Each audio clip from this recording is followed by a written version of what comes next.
हे दोस्तों, आई took the 21 days challenge और ये मेरी लाइफ का one of the best decision साबित हुआ है। क्यों? क्योंकि इस 21 डेज चैलेंज ने मुझे 3 बहुत पावरफुल गिफ्ट दिए। पहला gift, the gift of systems. आप अपनी जिंदगी में कितना ज़्यादा आगे बढ़ोगे ये इस चीज़ पे डिपेंड नहीं करता है कि आपके गोल्स कितने बड़े हैं, बल्कि ये इस चीज़ पे डिपेंड करता है कि आपके सिस्टम्स कितने स्ट्रांग है। एक गरीब आदमी भी ये गोल रख सकता है कि मुझे मिलियनर बनना है, बिलियनर बनना है, बट वो गोल्स का अचीव नहीं होगा जब तक वो वही काम करता रहेगा, उसी सिस्टम्स पे काम कर रहा होगा जो पुराने सिस्टम है, तो वो अपने लिए बड़े गोल सेट कर ही नहीं पाएगा। इसके ऊपर एक कोट है, you don't rise to the level of goals you have, but you fall to the level of your systems. दूसरा गिफ्ट, इस 21 डेज से मैं थिंकर से हट के ज़्यादा डूअर बन पाया। हम सब सोचते तो बहुत है कि मुझे ये करना चाहिए, वो करना चाहिए। कई बार हम ऐसी बहुत सारी किताबें पढ़ लेते हैं जिससे कई बार हमारी थिंकिंग दिमाग में तो आता है कि हाँ मुझे ये वाली हैबिट अपने अंदर लाना चाहिए, वो भी लाना चाहिए, बट वो हैबिट्स कई बार एक्चुअल में प्रैक्टिकली अप्लाई नहीं हो पाती है, एक्शंस नहीं ले पाता है। बट इस 21 डेज से मैं वो एक्शंस ले पाया। और थर्ड, 21 डेज से मुझे एक न्यू आइडेंटिटी मिली। वैसे तो कई सारी स्ट्रॉन्ग आइडेंटिटी मिली है, बट एक आइडेंटिटी जो बहुत हेल्पफुल है वो है the identity of being consistent. जब भी आप कोई काम बार बार करते लगते हो तो आपका ब्रेन बोलने लगता है कि हाँ भाई तू ऐसा ही इंसान है, ये तेरी आइडेंटिटी है। और जब आपकी कोई एक आइडेंटिटी बन जाती है, स्ट्रॉन्ग आइडेंटिटी बन जाती है ना, तो आप फिर वैसी एक्शंस बार बार और लेने लग जाते हो। अब ये तीनों चीज़ें मिली बस मुझे एक काम करके, एक चीज़ पे फोकस करके, वह 21 डेज तक एक रूटीन फॉलो करना। आज इस वीडियो के थ्रू यही गिफ्ट मैं आपको भी देना चाहता हूँ। ये 3 चीज़ें आपकी भी लाइफ में आ जाएगी, बस आपको एक काम करना है, वो है एक रूटीन फॉलो करना। और यहाँ पे मैं बस आपको गिना के नहीं निकलने वाला हूँ कि भाई रूटीन बनाने में आप ये कर लो, वो कर लो, ये सारी चीज़ें नहीं। मैं आपको एक्चुअल में रूटीन को कराने पे फोकस करवाऊंगा। हम मिल के इस रूटीन को करेंगे। मैं लाइव आके आपको ये रूटीन कराने वाला हूँ। उसके बारे में वीडियो के एंड में मैं आपको और डिटेल में बता दूंगा। अभी समझते हैं रूटीन के पावर को। कोई भी इंसान बिना रूटीन की एक अच्छी लाइफ जी ही नहीं सकता है, ये फैक्ट है। अगर आपके पास रूटीन नहीं है तो मैं आपको इंसिस्ट करूंगा आज ही अपने लिए एक रूटीन बनाना स्टार्ट करो। क्यों? बिकॉज जॉर्डन पीटरसन बोलते हैं कि बिना रूटीन के ना एक इंसान मेंटली हेल्दी हो ही नहीं सकता है और एक सक्सेसफुल लाइफ क्रिएट ही नहीं कर सकता है लॉन्ग टर्म के लिए। और इसके लिए चलो छोटा सा एग्जाम्पल लेते हैं, सुबह उठने का। अगर आप हर दिन सुबह एक टाइम पे उठते हो, और मैं ये नहीं बोल रहा कि रोज सुबह 5 बजे उठो, 6 बजे उठो, नहीं, बस एक टाइम डिसाइड करो और वही टाइम पे एज अ रूटीन आप रोज उठो। अगर आप ये चीज़ करोगे तो लाइफ सही है। लेकिन अगर आप ये चीज़ नहीं करोगे तो क्या होगा पता है? आपका जो सर्केडियन रिदम है वो डिसरेगुलेट होने लग जाएगा। इस वजह से आपके मूड पे, आपकी हेल्थ पे इंपैक्ट पड़ेगा। इस वजह से आप ज़्यादा अच्छे से एक्शंस नहीं ले पाओगे। और ये सिर्फ एक एग्जांपल है। ऐसी लाइफ में रूटीन होना बहुत ज़्यादा इंपॉर्टेंट है हर एस्पेक्ट में। मैंने नोटिस करो हर एक सक्सेसफुल इंसान में एक कॉमन चीज़ होती है कि उनके पास एक स्ट्रॉन्ग रूटीन होती है जिसे वो अगेन एंड अगेन भले से बोर भी क्यों ना हो रहा हो, बार बार उस रूटीन को करते रहते हैं। नाउ हंड्रेड्स ऑफ बुक्स से मैंने कई सारी अलग अलग हैबिट सीखी है जो आपको रूटीन में लाना चाहिए, बट आज मैं आपको सिर्फ 5 ऐसी चीज़ें बोलने वाला हूँ जो मैंने खुद पर्सनली ट्राई करी है और जिसने मुझे मेरी लाइफ में बहुत सिग्निफिकेंट रिजल्ट्स दिए हैं। और सिर्फ मेरे ही नहीं, कई सारे लोगों की लाइफ में इसने बहुत ट्रमेंडस रिजल्ट्स लेके आए हैं। तो उन्हीं 5 चीज़ों के बारे में बात करेंगे। पहली चीज़ जो आपको रूटीन में डालना चाहिए वो है साइलेंस। एक इंसान जो कम बोलता है, आप नोटिस करना, उसका ऑरा ही अलग होता है, उसकी एक एनर्जी और वाइब्स ही अलग आती है कंपेयर टू उस इंसान के जो हमेशा कुछ ना कुछ बकबक करता ही रहता है, और स्पेशली ऐसी बातें जो काम की ही नहीं है। जब आप कई बार बहुत ज़्यादा बातें करते हो ना, तो इससे क्या सिग्नल जाता है? इससे कई बार एक सिग्नल ऐसा जाता है कि इस इंसान का अपनी ज़बान पे ही कंट्रोल नहीं है, और जो इंसान अपनी ज़बान पे, अपने मुंह पे ही कंट्रोल नहीं रख सकता है, उसका अपनी लाइफ पे ही क्या कंट्रोल रहेगा? एक लो सेल्फ पावर का ऑरा कई बार दिखता है जब आप बहुत ज़्यादा बोलते हो और फालतू बातें करते हो। अगर आपका प्रोफेशन उस काम से रिलेटेड है तो अलग बात है, बट अगर आप ऐसी बेवजह बातें करते रहते हो, बहुत ज़्यादा बोलते हो, तो आप नोटिस करना ऐसे लोग ज़्यादा इंटरेस्टिंग और पावरफुल नहीं लगते हैं। बिकॉज ये वही लोग होते हैं जो कई बार बातों में बहुत स्टूपिड बातें भी बोल देते हैं, इर्रेशनल बातें भी कर देते हैं, और फिर बाद में खुद ही सोचते हैं कि यार ऐसा नहीं बोलना चाहिए था। रॉबर्ट ग्रीन बोलते हैं अगर आपको अपनी वैल्यू बना के रखनी है ना, तो हमेशा जितना होता है ज़रूरत से उतना थोड़ा कम बोलो।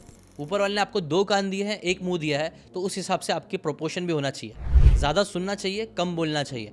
ये चीज़ आपकी ऑरा, आपका पावर और आपको एज अ ह्यूमन बीइंग बहुत मैच्योर और पावरफुल दिखाएगा। एक मिस्ट्री क्रिएट कर देगा आपके आसपास जो लोगों को बहुत अट्रैक्टिव लगती है। इसलिए डेली साइलेंस की प्रैक्टिस बहुत करो। प्लस इसके साथ साथ साइलेंस आपको क्लैरिटी भी देता है, आपको दूसरों को समझने में ज़्यादा हेल्प भी मिलती है। और साइलेंस अचीव करने के लिए आप मेडिटेशन कर सकते हो, ब्रीदिंग पे फोकस कर सकते हो, गाइडेड मेडिटेशन भी कर सकते हो जहाँ आप सिर्फ लोगों को सुन रहे हो। सेकंड चीज़ जो मैंने करी और जो आपको भी करनी चाहिए वो है विजुअलाइजेशन। वाओ, जब भी इस चीज़ के बारे में मैं सोचता हूँ ना, मुझे बहुत अमेजिंग लगता है कि हमारा जो ब्रेन है ना, वो इस बारे में डिफरेंशिएट कई बार कर ही नहीं पाता है कि क्या चीज़ें एक्चुअल में रियल में हुई थी और क्या सिर्फ आपने विजुअलाइज किया था। अगर आपने कोई चीज़ बहुत स्ट्रांगली विजुअलाइज करी है ना, तो आपके ब्रेन को सबकॉन्शियस लेवल पे वो डिफरेंस समझ ही नहीं आएगा कि सच में वो रियल में हुआ था कि ये सिर्फ आपकी इमेजिनेशन थी, सिर्फ आपने उसको विजुअलाइज किया था। विजुअलाइजेशन एक बहुत पावरफुल टेक्निक है जो कई सारे सक्सेसफुल एथलीट्स यूज़ करते हैं, जहाँ वो अपने आप को विजुअलाइज करते हैं अपना स्पोर्ट्स करते हुए। जैसे कि माइकल फेल्प्स का एक बहुत पावरफुल एग्जाम्पल है, जहाँ पे वो हमेशा अपने आप को विजुअलाइज करते थे स्विमिंग करते हुए। इनफैक्ट उन्होंने ये तक भी विजुअलाइज करके रखा हुआ था कि कल को अगर उनका चश्मा टूट जाता है स्विमिंग करते करते तो वो कैसे परफॉर्म करेंगे, उसकी भी उन्होंने प्रैक्टिस करी थी। एंड गेस व्हाट, रियल में ऐसा एक रेस में हुआ भी था और उस रेस में माइकल फेल्प्स जीते थे, प्लस उन्होंने रिकॉर्ड भी क्रिएट कर दिया था। क्यों? बिकॉज उन्होंने ऑलरेडी वो चीज़ विजुअलाइज करके रखी थी, प्रैक्टिस करके रखी थी एटलीस्ट अपने ब्रेन में। देखो, everything happens twice in this world, first in your brain then in reality. इसलिए जब आप विजुअलाइज करते हो और स्ट्रांगली विजुअलाइज करते हो ना, तो कहीं ना कहीं आप उसको फिर सच मानने लगते हो। और जब आप किसी चीज़ को रेगुलरली विजुअलाइज करते रह जाओगे ना, तो क्या होगा, एक टाइम बाद वो विजुअलाइजेशन रियलिटी बनने लग जाएगी। आप उसी रियलिटी से रिलेटेड एक्शंस लेने लग जाओगे और बाकी सारे लोग भी, यूनिवर्स भी, वर्ल्ड भी आपकी हेल्प करेगा उस विजुअलाइजेशन को एक्चुअल में रियल बनाने के। इसलिए आप भी ये चीज़ रोज़ करो। अगर एक इंसान रोज़ डेली आराम से बैठ जाए, अपनी बॉडी को रिलैक्स करना स्टार्ट करे, मे बी डीप ब्रीदिंग करके, और फिर विजुअलाइज करना स्टार्ट करे, विजुअलाइज करना चालू करे वो आइडियल गोल, वो आइडियल चीज़, वो आइडियल इंसान जैसा वो बनना चाहता है, तो धीरे धीरे क्या होगा, आपके ब्रेन को ये सिग्नल जाने लग जाएगा कि यार यही सच है। जब आप स्टार्टिंग में शायद ये चीज़ करोगे तो आपको वियर्ड लगेगी, शायद आपको यकीन नहीं होगा, बट धीरे धीरे आपके ब्रेन में बिलीव आना स्टार्ट होगा कि हाँ, ये मेरी रियलिटी है, ये मेरी सच्चाई है। और गेस व्हाट, इससे फिर धीरे धीरे आपके थॉट्स बदलने लगेंगे। एक बार आपके थॉट्स बदलने चालू हो जाएंगे तो आपके इमोशंस बदलेंगे, इमोशंस बदलेंगे तो आपके एक्शंस बदलेंगे और वो आपके बिहेवियर में दिखेगा, जिससे फिर वो रिजल्ट और रियलिटी में बनना पॉसिबल होगा। हर ग्रेट इंसान जिसने कुछ सिग्निफिकेंट अपनी लाइफ में अचीव किया है, ट्रस्ट मी, उसने कभी ना कभी एक ना एक बार अपने आप को विजुअलाइज ज़रूर किया है, अपने गोल्स को लेकर विजुअलाइज ज़रूर किया है कि मुझे यहाँ पहुँचना है, मुझे ये चीज़ अचीव करनी है। जिस चीज़ ने उसको क्लैरिटी दी है, विजन दिया है, एम्बिशन दिया है कुछ बड़ा करने का। जब भी आप ये चीज़ करने जाओगे, हो सकता है आपको स्टार्टिंग में ये फैंटेसी जैसा लगे, वियर्ड सा लगे, लेकिन फिर भी आपको ये चीज़ करनी है, क्योंकि धीरे धीरे ही आपका बिलीव बनना स्टार्ट होगा। तो जब बिलीव वीक होता है ना, तो एक इंसान कंसिस्टेंट नहीं रह पाता है। जबकि बिलीव स्ट्रांग होता है तो वो पूरी दुनिया से लड़ सकता है।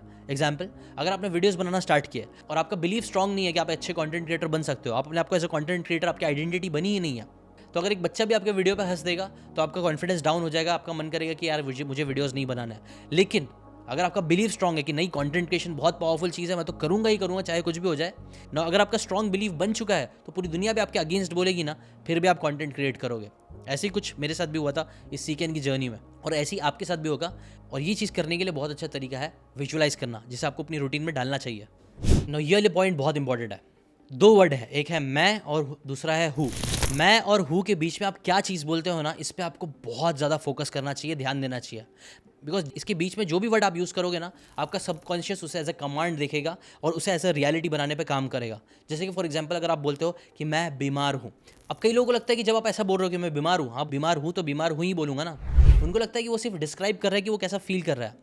बट जैक कैनफील्ड, जो कि एक बहुत ही फेमस ऑथर है, वो बोलते हैं ऐसा नहीं है, आप डिस्क्राइब नहीं, आप प्रिस्क्राइब कर रहे हो अपने फ्यूचर को। अगर आप ये मानना चालू कर दो कि आप बीमार हो, तो अगेन धीरे धीरे आपके ब्रेन को लगने लगा हाँ सच में आप बहुत ज़्यादा बीमार हो, और वैसी आपकी रियलिटी भी बनने लग जाएगी। इसलिए बहुत गौर से चूज़ करो, मैं और हूँ के बीच में आप क्या बोल रहे हो। मैं स्ट्रांग हूँ, मैं स्टूपिड हूँ, मैं पागल हूँ, मैं बहुत पावरफुल हूँ, जो भी चीज़ आप बोलोगे ना, आपको याद रखो, आपका सबकॉन्शियस उसे ऐसा कमांड मानेगा और उसको ही फॉलो करना स्टार्ट कर देगा। इसलिए be very very very careful what you choose between मैं और हूँ। इनफैक्ट मैं चाहता हूँ कमेंट करके बताओ, आप मैं और हूँ के बीच में क्या बोलना पसंद करोगे। देखो, जो भी चीज़ें आप बोलते हो ना, वो एक फिजियोलॉजिकल और साइकोलॉजिकल लेवल पे आपकी लाइफ में बहुत ज़्यादा इंपैक्ट करता है। कहीं ना कहीं जो भी आपके वर्ड्स होते हैं, जो आप कंटिन्यूसली स्पेशली बार बार बोलते हो रेपिटेशन का यूज़ करके, तो वो चीज़ आपके ब्रेन को रीप्रोग्राम करने लग जाती है। लिटरली आपके सबकॉन्शियस में वो बात बैठने लगती है, जिससे आपका बिलीव बनने लगता है। और जैसे कि मैंने आपको पहले ही बताया, बिलीव बनेगा तो वैसे ही थॉट्स बनेंगे, वैसे ही थॉट्स बनेंगे तो वैसे ही इमोशंस बनेंगे, वैसे ही इमोशंस बनेंगे तो वैसे ही एक्शंस बनेंगे। आप खुद नोटिस करना, जितने भी लोग हैं ना, आप बोल सकते हो सुपर पॉजिटिव या बहुत हेल्दी या अट्रैक्टिव होते हैं ना, जो सक्सेसफुल होते हैं, वो लोग प्रेजेंट में कितने भी खराब हालत में क्यों ना हो, वो लोग बोलेंगे यार बहुत अच्छा है, सब कुछ अच्छा है। तबीयत खराब होगी तो भी बोलेंगे नहीं मैं तो बहुत अच्छे से हूँ, मैं तो एकदम हेल्दी हूँ। भले से उनकी तबीयत खराब हो रही होगी, फिर भी वो नोटिस करना, वो लोग बोलेंगे कि मैं बहुत अच्छा हूँ। और गेस वर्ड, उसका होता क्या है, एक दो दिन बाद उनकी तबीयत वापस से जल्दी सही भी होने लगती है, कंपेयर टू कई बार वैसे लोग जो होते हैं जो हमेशा बोलते हैं मैं बहुत बीमार हूँ, जरा भी सही नहीं है, कुछ सही नहीं है। कई बार है ना, ऐसी लोग जो लोग बार बार रिपीटेशन में ऐसे ही बोलते रहते हैं, उनकी तबीयत एक्चुअल में फ्यूचर में भी और बहुत ज़्यादा खराब होती है। इसलिए be very very careful what you से बिटवीन मैं और हूँ। आपको पता है पूरी दुनिया का सबसे मोस्ट पावरफुल और सबसे पावरफुल इंस्ट्रूमेंट क्या है? वो है आपकी खुद की आवाज़, यहाँ से जो निकलती है, जो सबसे पहले आप सुनते हो। ऊपर वाले ने भी जब दुनिया बनाई तो कुन फयाकुन बोला गया और दुनिया बन गई, या फिर लेट देयर बी लाइट बोला गया और दुनिया बन गई। इवन हिंदुइज्म में ये चीज़ बोली गई है कि कैसे बात बोली गई और यूनिवर्स क्रिएट हुआ। ऋग्वेदा में भी इसका कुछ रेफरेंस है। इनफैक्ट आपको पता है टेस्ला और आइंस्टाइन दोनों ने ही बोला था कि the future of medicine is frequency. देखो आपको पता ही होगा हमारी आवाज़ में भी एक फ्रीक्वेंसी है और वो फ्रीक्वेंसी का इम्पैक्ट होता है। एक जापानीज डॉक्टर है डॉक्टर इमोटो, उन्होंने इसके ऊपर एक बाकायदा एक्सपेरिमेंट किया था जहाँ पे उन्होंने अलग अलग वर्ड्स बोले थे पानी को, और फिर पानी को जब फ्रोज किया गया तो उसके अलग अलग क्रिस्टल्स फॉर्म होना स्टार्ट हुए। आप जैसे कि स्क्रीन पे देख भी सकते हो, पॉजिटिव वर्ड्स पे ब्यूटीफुल क्रिस्टल्स बन रहे थे बट नेगेटिव वर्ड्स पे खराब क्रिस्टल्स बन रहे थे। और पानी का ये एक्सपेरिमेंट मैं आपको क्यों बता रहा हूँ, बिकॉज आपको पता ही होगा हमारी जो बॉडी भी है वो भी ऑलमोस्ट 70% से ज़्यादा पानी से बनी हुई है। तो आप सोचो ये जो नेगेटिव वर्ड्स अगर आप बार बार बोलते हो तो उससे आपकी खुद की पूरी बॉडी पे कितना इम्पैक्ट होगा। कुछ लोग तो यहाँ तक बोलते हैं कि वर्ड्स बाइंड करते हैं डीएनए के लेवल तक, जो प्रोटीन्स क्रिएट होती है ना उस लेवल तक आपके वर्ड्स आपको प्रॉब्लम क्रिएट कर सकते हैं आपकी लाइफ में। आपके वर्ड्स से आपकी लाइफ में एनर्जीज क्रिएट होती है जो आपको या तो ऊपर लेके जाएगी या तो आपको बहुत नीचे लेके चले जाएगी। इसलिए बी वेरी केयरफुल अगेन कि आप क्या चीज़ें बोलते हो, और रूटीन बनाना चालू करो कि आप हमेशा अच्छी चीज़ें ज़्यादा बोलते हो अपने बारे में, दूसरों के बारे में या कभी भी, ताकि आपकी खुद की फिजिकल बॉडी मेंटल हेल्थ ज़्यादा अच्छी हो सके। ये भी एक बहुत पावरफुल तरीका है अपने ब्रेन को रीप्रोग्राम करने का थ्रू अफर्मेशन, इसलिए इसे भी डेली अपनी रूटीन में लाना बहुत अच्छा है आपके लिए। नेक्स्ट चीज़ जो आपको अपनी रूटीन में डालना चाहिए एक अच्छी पावरफुल रूटीन के लिए वो है ऑब्वियसली रीडिंग। देखो रीडिंग बुक्स है ना कुछ 3-4 बहुत पावरफुल चीज़ें करती है आपके साथ। जैसे कि फॉर एग्जांपल एक चीज़ है, रीडिंग आपकी ना कॉग्निटिव इंटेलिजेंस को बहुत ज़्यादा बढ़ा देता है।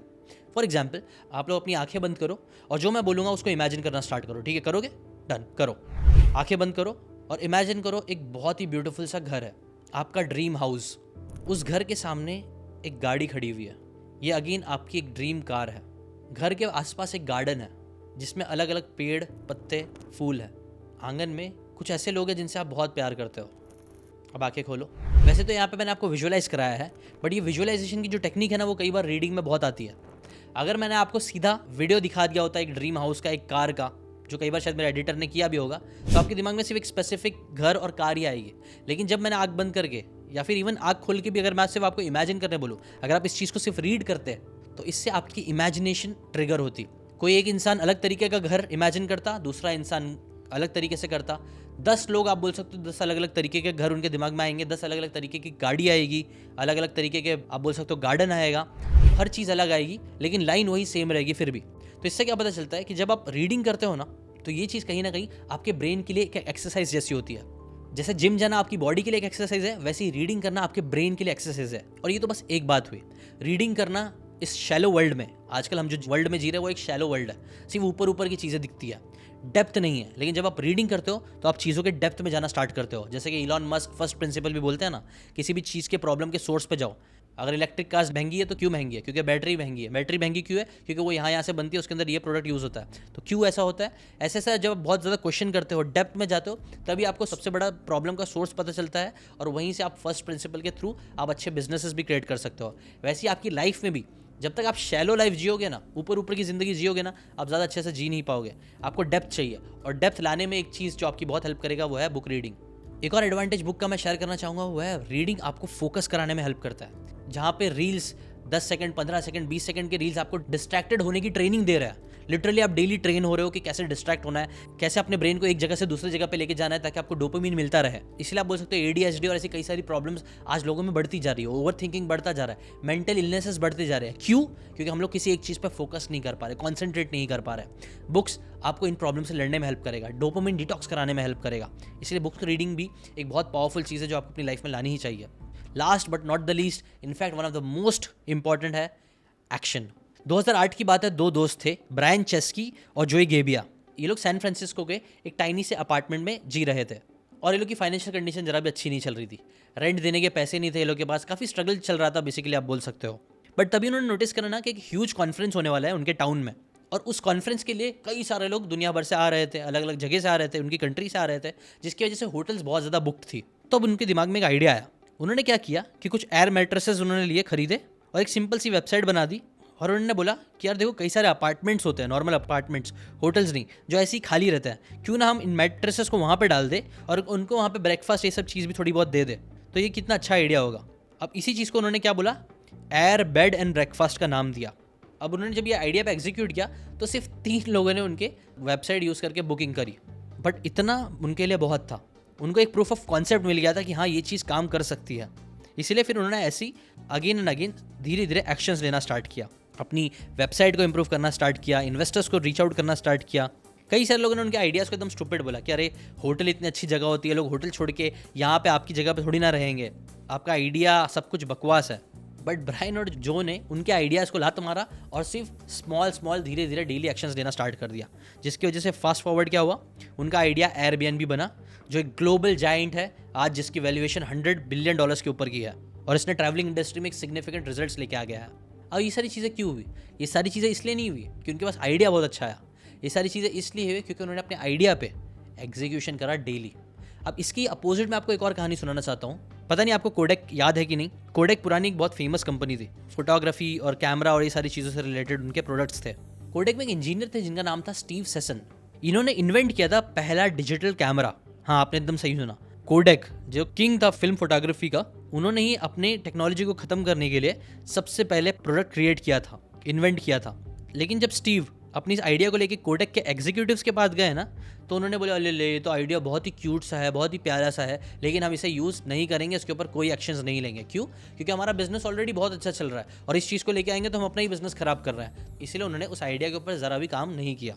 कोडेक की लीडरशिप चेंज हुई, बहुत कुछ चेंज हुआ, बट इन्होंने फिर भी कोई एक्शन नहीं लिया। इसकी वजह से हुआ क्या, दूसरी कंपनी जैसे कि सोनी, कैनन, निकॉन, इन लोगों ने इस आइडिया को समझा कि यार दुनिया डिजिटल जा रही है, चलो अपने कैमरास को भी डिजिटल बनाए।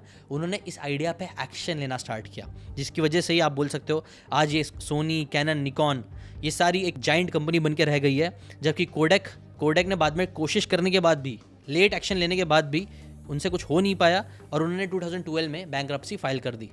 एक जाइंट जो अपनी इंडस्ट्री के लीडर्स में आता था, जो आज भी मार्केट का एक बहुत बड़ा प्लेयर रह सकता था, वो कुछ नहीं कर पाया। क्यों? बिकॉज उन्होंने एक्शन नहीं लिया। और same goes with all of us. हम लोग कितने भी यूट्यूब के वीडियोस देख ले, कितनी भी किताबें पढ़ ले, अगर हम इन सारी बातों पे एक्शंस ही नहीं लेंगे तो कोई काम नहीं होने वाला भाई। मैंने आज आप लोगों को रूटीन बता दी, 5 चीज़ें जो आपको अपनी रूटीन में लाना चाहिए। लेकिन ये रूटीन सुन के आपको शायद मज़ा आया होगा, आपको मोटिवेशन आएगा, शायद आप एक दिन कर भी लोगे, लेकिन इसको रेगुलरली करना इंपॉर्टेंट है, एक्शन लेना इंपॉर्टेंट है। देखो ये सारी बातें आपने कई बार शायद बुक्स में सुनी होगी, कई सारे वीडियोस में आपने ये बात देखी होगी, बट जब तक देखो ये सारी बातों को हम एक्शन में कन्वर्ट नहीं करते हैं, रूटीन को एक्चुअल में अप्लाई नहीं करते हैं, तब तक कोई चीज़ नहीं होने वाली है। इसीलिए आपका एक्शन लेना बहुत ज़रूरी है और ये एक्शन लेने में मैं आपकी हेल्प कर सकता हूँ। ज़्यादातर कंटेंट क्रिएटर्स क्या करते हैं, सिर्फ रूटीन आपको बताते हैं और बोलते हैं शब्बा कर चलो चले जाओ। लेकिन मैं 21 डेज़ चैलेंज सिर्फ वीडियोस नहीं बना रहा हूँ, 21 डेज़ चैलेंज मैं एक्चुअली खुद ले रहा हूँ और मैं आपको भी एनकरेज करूँगा कि आप भी 21 डेज़ चैलेंज लो। वैसे तो ये पेड अपॉर्चुनिटी रहेगी, लेकिन मैं आपके लिए अभी एक फ्री सेशन करना चाहता हूँ जहाँ पे एक एक्सपीरियंस कर सको कि इस रूटीन को अगर आप करते हो तो आपको फील कैसा होता है। अगर आप फ्री में मेरे साथ ये स्पार्क रूटीन करना चाहते हो, इसको मैंने एक एक्रोनिम दिया है स्पार्क का, silence, picture, affirmation, reading, kick start. अगर आप ये मेरे साथ एक्सपीरियंस करना चाहते हो तो आपके लिए एक ऑफर है, लिमिटेड ऑफर है, लिमिटेड सीट्स के साथ। हम जूम पे एक सेशन में आप लोगों के लिए फ्री में करने वाला हूँ, जहाँ पे हम मिल के इस रूटीन को फॉलो करेंगे, जहाँ पे आप एक्चुअल में समझ पाओगे कि हाँ ये रूटीन कितनी पावरफुल है और इससे कितने ज़्यादा चेंजेस आपकी लाइफ में आ सकते हैं। अगर आप इस चीज़ में इंटरेस्टेड हो तो नीचे से जाकर रजिस्टर ज़रूर कर लेना। कुछ लिमिटेड लोगों के लिए चीज़ फ्री है, बिकॉज जूम पे कर रहे हैं तो लिमिटेड सीट्स ही है, अनलिमिटेड सीट्स अवेलेबल नहीं है। तो आप लोग अभी जाके ज़रूर रजिस्टर कर लेना। आपको वहाँ पे डिटेल्स दिख जाएगी कि कब ये लाइव आके मैं आप लोगों के साथ ये एक्सपीरियंस शेयर करने वाला हूँ, आप लोगों को बाकायदा कराने वाला हूँ, सिर्फ बोलने वाला नहीं हूँ, कराने वाला हूँ। फ्री है, अभी मैं आपसे कुछ नहीं मांग रहा हूँ, सिर्फ एक्सपीरियंस करके देखो, पहले इस्तेमाल करो फिर विश्वास करो। तो वो करना है तो अभी जाओ रजिस्टर कर लो एंड मिलते हैं, इस रूटीन को साथ में मिलकर करते हैं लाइव। और ड्यू टू एनी रीज़न अगर ये लाइव आप अटेंड नहीं कर पाते हो, वीडियो बाद में देख रहे हो, तो भी इसकी रिकॉर्डिंग मैं अवेलेबल आप लोगों के लिए करा दूंगा इफ़ यू वांट इट। तो उसकी भी लिंक अगर होगी तो उसकी भी लिंक नीचे ही होगी। अगर लाइव का ऑप्शन होगा तो लाइव मिल जाएगा, नहीं तो रिकॉर्डिंग का भी ऑप्शन होगा तो वो आपको मिल जाएगा, वहाँ से जाके आप देख सकते हो। ठीक है ना? अगर आपको वीडियो पसंद आया होगा तो लाइक ज़रूर करना। अगर आप चाहते हो कि आपके फ्रेंड्स भी आपके साथ ये रूटीन करें तो इस वीडियो को शेयर ज़रूर कर देना। अगर आप इस वीडियो को शेयर करते हो तो क्या होगा, मिल के करेंगे तो और ज़्यादा आगे बढ़ेंगे, तो वो चीज़ ज़रूर कर देना। सब्सक्राइब करके रखो, ऐसी इंटरेस्टिंग वीडियोज़ मैं आपके लिए हमेशा लेके आता रहूँगा। अभी के लिए इतना ही, मिलते हैं, बाय बाय, टेक केयर।